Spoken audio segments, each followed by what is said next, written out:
세계적으로 10초에 1명씩 사망하게 만드는 뇌졸중.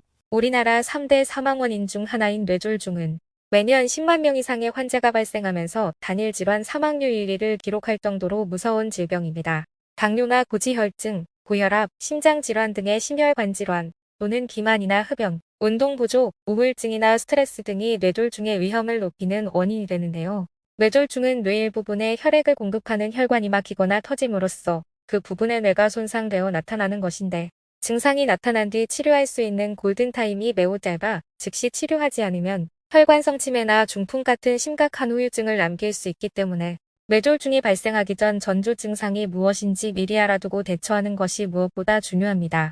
이번 시간에는 뇌졸중의 전조 증상은 무엇인지, 뇌졸중을 예방하는 음식은 어떤 것이 있는지 함께 알아보겠습니다.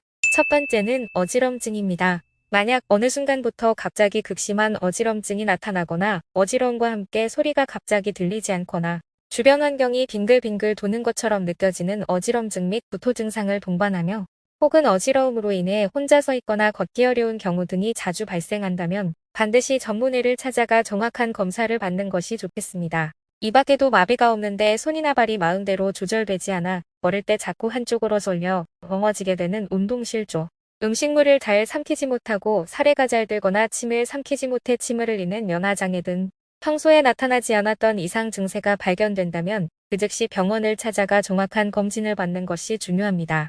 두 번째는 마비, 감각장애입니다. 가장 흔한 뇌졸중 유형인 뇌경색에서는 뇌조직이 손상되어 영향을 받는 부위에 따라 다양한 마비 증상이 나타나는데, 일반적으로는 마비가 한쪽 몸통에만 나타나며 얼굴이나 팔, 다리 등의 일부분 또는 전신에서 증상이 나타납니다. 피부 감각이 둔해지거나 오른쪽 팔다리 또는 왼쪽 팔다리에 동시에 마비 증상이 오는데, 이때 양팔을 앞으로 뻗어보면 마비된 팔이 아래로 처지는 현상이 발생합니다. 얼굴에서도 마비 증상이 나타나는데, 보통 우리가 아는 안면마비는 뇌에서 나오는 안면신경의 이상으로 발생하지만 뇌졸중에 의한 마비는 뇌 자체의 혈류 장애로 인해 발생하는 것에서 차이가 있습니다. 두 가지를 쉽게 구별하는 방법으로는 바로 이마의 주름인데요. 안면마비의 경우 한쪽 얼굴 전체가 마비되어 이마의 주름을 잡을 수 없는 반면, 뇌졸중으로 인한 마비의 경우 눈 아래의 안면 근육이 마비되어 입이 돌아가면서 침을 흘리고, 식사도 불편하지만 눈 위의 안면 근육은 정상이기 때문에 이마의 주름을 잡을 수 있는 것으로 구분됩니다. 이러한 증상이 나타난다면 즉시 병원을 방문해야 합니다. 세 번째는 시력, 시야 장애입니다. 눈을 통해서 들어온 각종 정보가 다양한 경로를 거쳐 뇌의 후두엽에서 인지되는데, 이 경로 중에 이상이 생길 경우 시야 장애를 유발하게 됩니다. 대표적인 증상으로는 한쪽 눈 또는 양쪽 눈 모두 흐리게 보이거나 겹쳐 보이는 복시현상, 시야의 한계통이다, 어둡게 보이는 증상 등이 있습니다. 특히 이렇게 시력과 시야 장애의 경우 증상이 생겼다가 사라지는 경우가 흔하고, 대부분이 무한이나 눈의 피로감으로 인하여 자칫 무심코 지나치는 경우가 많기 때문에 이러한 증상이 나타난다면 반드시 병원을 방문해 정확한 검사를 받아야 합니다.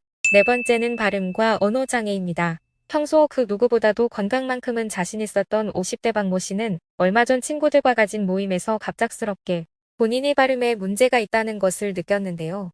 자신의 의지와는 상관없이 발음이 어눌해지는 바람에 상대방이 알아듣기 힘들 정도였습니다.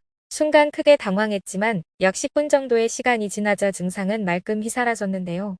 이를 지켜보던 친구들은 깜짝 놀라 당장 병원에 가보라고 권유했지만 박모 씨는 그냥 이러고 말겠지라며 그 상황을 대수롭지 않게 넘겼습니다. 그리고는 다음 날 아침 잠에서 깬 박모 씨는 갑자기 오른쪽 몸이 마비가 되어 팔과 다리를 움직일 수 없어 급히 구급차를 통해 응급실에 실려가 검사를 했더니 뇌경색으로 진단받고 말았습니다. 전날에 박모 씨에게 발생했던 발음장애는 바로 뇌졸중의 전조 증상이었는데요. 주로 언어를 담당하는 좌측 뇌 부위에 뇌졸중이 발생하면 언어장애가 발생하게 되는데, 정신이 명료한데도 갑자기 말을 잘 못하거나 남이 말을 이해하지 못하는 등의 실어증 증상이 나타납니다. 또한 발음이 어눌하고 불명확한 경우나 특히 특정 단어들이 발음되지 않는 경우가 있는데, 예를 들어 맘마랄라, 가가와 같이 입술이나 입모양, 혀 위치 등 여러 신경들이 협업해서 만들어지는 단어의 발음들이 어렵다면 뇌졸중의 위험이 크다는 신호이기 때문에 이러한 증상이 발견되면 그 즉시 병원을 찾아가 정확한 검사를 받는 것이 중요합니다. 다섯 번째는 기억상실입니다. 뇌질환의 증상 중 하나인 기억상실은 보통 음주 후에 발생하는 것이 아닌 일상에서 특정 시간 동안에 기억이 사라지는 증상을 말하는데, 같은 질문을 반복해서 하거나 시간과 장소를 혼동하는 경우 본인이 이 장소에 어떻게 왔는지 전혀 기억을 하지 못하거나 횡설수설 또는 계단을 오르락내리락 하는 등의 반복적인 행동을 나타내는 특징을 보입니다. 이러한 증상이 나타나면 대부분 치매를 의심하게 되지만 뇌졸중으로 인한 증상일 수 있어 절대 대수롭게 여겨서는 안 되고 즉시 병원을 찾아가 정확한 검진을 받아야 합니다. 이렇게 뇌졸중을 비롯한 심뇌혈관계 질환들은 입속으로 들어가는 음식들도 매우 중요한데요. 뇌졸중을 예방하는 음식들은 어떤 것이 있을까요? 첫 번째는 딸기입니다. 딸기에는 노화를 늦추고 뇌 건강을 높여주는 플라보노이드 성분의 일종인 키세틴이라는 성분이 풍부하게 함유되어 있습니다. 영국 이스트 앵글리아 대학교의 연구 결과에 의하면 딸기를 비롯한 블루베리, 라즈베리 등에 함유된 안토시아닌을 하루 권장 섭취량만큼만 먹어도 심뇌혈관계 질환으로 인한 사망 위험을 최대 40%까지 낮춰주는 것으로 나타났습니다. 특히 딸기 속의 메틸살리실산이라는 성분이 염증을 억제하는 소염과 진통작용을 하며 피로해소와 해독작용에 도움을 주는 비타민C가 풍부하고 혈액순환에 도움이 되는 칼륨, 철분이 많아 신경계를 안정화하는 효과가 있습니다. 두 번째는 바나나입니다. 중간 크기의 바나나 한 개에는 400mg이 넘는 칼륨이 함유되어 있어 뇌졸중을 예방하는 것뿐만 아니라 재발 위험도 낮춰주는 훌륭한 식품인데요.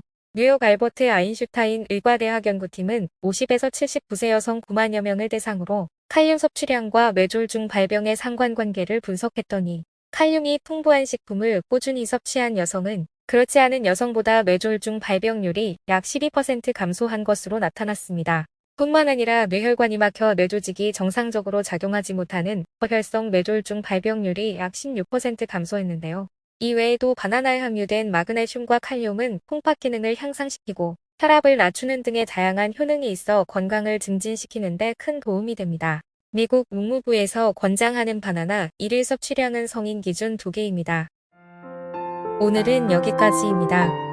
영상이 유익하셨다면 좋아요와 구독 눌러주시고 소중한 분들께 공유하시면 더욱 유익하실 겁니다. 저는 더욱 유익한 영상으로 다시 찾아뵙겠습니다. 항상 건강하고 행복하세요.